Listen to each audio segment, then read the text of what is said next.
નમસ્કાર. નવપ્રવાહ ગુજરાત ન્યૂઝમાં આપનું હાર્દિક સ્વાગત છે. મોટરસાયકલ ચોરી કરતી ગેંગનો પર્દાફાશ કરતી દેવગઢ બારિયા પોલીસ.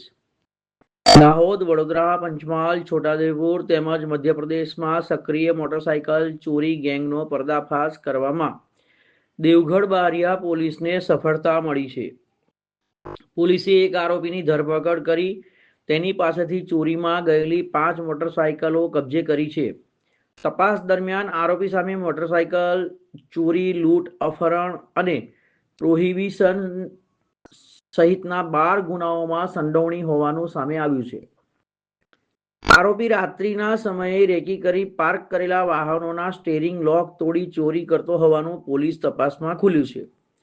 દેવગઢ બારિયા પોલીસ દ્વારા અન્ય સાગરીતોની શોધખોળ અને વધુ ગુનાઓના ભેદ ઉકેલવા માટે તપાસ આગળ ધપાવવામાં આવી છે. દેવગઢ બારિયા પોલીસને સતર્ક કામગીરીથી આંતરરાજ્ય વાહન ચોરી ગેંગનો ભાંડો